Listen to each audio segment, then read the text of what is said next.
মুখ্যমন্ত্রী আবল তাবল যা বলবে এটা রাজ্যের মানুষ মেনে নেবে? পরীক্ষা তুমি নিলে আর দোষ লোকের?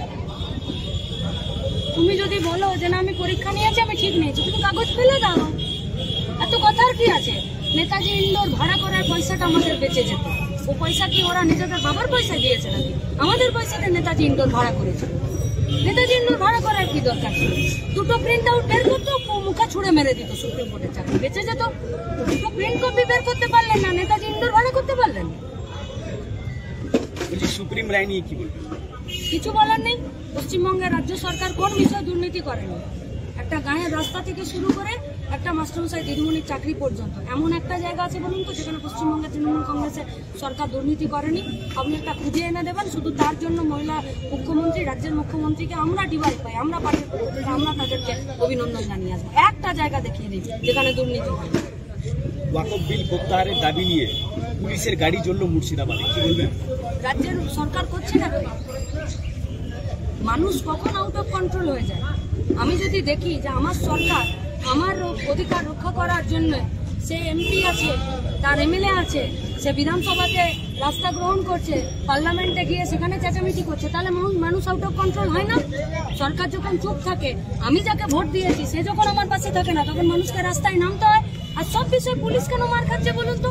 পুলিশের কি বাবা দায় করেছে সবসময় রাস্তায় এসে দাঁড় করানো? কেউ আন্দোলন করতে পারবে না? পুলিশ সব আন্দোলন একা দেখে নেবে? যদি পুলিশকে সব আন্দোলন একা দেখে নিতে হয়, পুলিশকে বলুন নিজেদের চাকরিতে রিক্রুটমেন্ট বাড়াবো। বহুদিন ধরে পুলিশের শূন্য পদ গজগজ করছে। বলছি নন্দীগ্রামে দাঁড়িয়ে বিজেপির মঞ্চ থেকে শুভেন্দু অধিকারীকে সর্বধর্মের বার্তা দিতে দেখা গেল।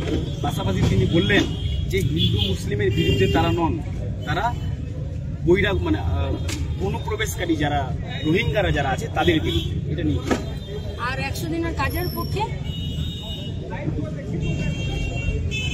কেন্দ্রের আমাদের মালদা মুর্শিদাবাদের গঙ্গাপদ্মা ভাঙনের টাকার বিষয়ে চা বাগানে 30% জমি কর্পোরেটের হাতে তুলে দিল। সেক্ষেত্রে শুভেন্দু অধিকারীর কোনো কথা নাই, শুধু কীর্তন করে বেড়াবে। কীর্তন করার জন্য ভোট দিয়েছে, কীর্তন করার জন্য লালবাতির গাড়ি দিয়েছে। শুভেন্দু অধিকারী পশ্চিমবঙ্গের এমএলএ হবার আগেও আমাদের গায়েগঞ্জে কীর্তন হতো। শুভেন্দু অধিকারী এমএলএ হবার আগেও পশ্চিমবঙ্গে ঈদ, দুর্গাপূজা সব হতো। শুভেন্দু অধিকারীকে ঠিকা নেবার দরকার নেই। যে কারণে তোমাকে এমএলএতে পাঠানো হয়েছে, আমাদের কাজ দেখো, কারখানা দেখো, চা বাগান দেখো, আমাদের গঙ্গাপদ্মা ভাঙন দেখো। যেগুলো দেখতে বলেছে সেগুলো দেখো। যেগুলো দেখতে পারো না, অত রাস্তায় ভেলকিবাজি করার কি দরকার আছে শুভেন্দু অধিকারী? বলছি মঞ্চে দাঁড়িয়ে সাবিনা ইয়াসমিনকে আক্রমণ করতে লাগে। কেন করবো না? আমি তো শুধু মঞ্চে দাঁড়িয়ে করেছি। এলাকার মানুষ তো বন্যার পরে গেলে ওকে ঢিল খবর করে, আমি তো তার থেকে কম করেছি।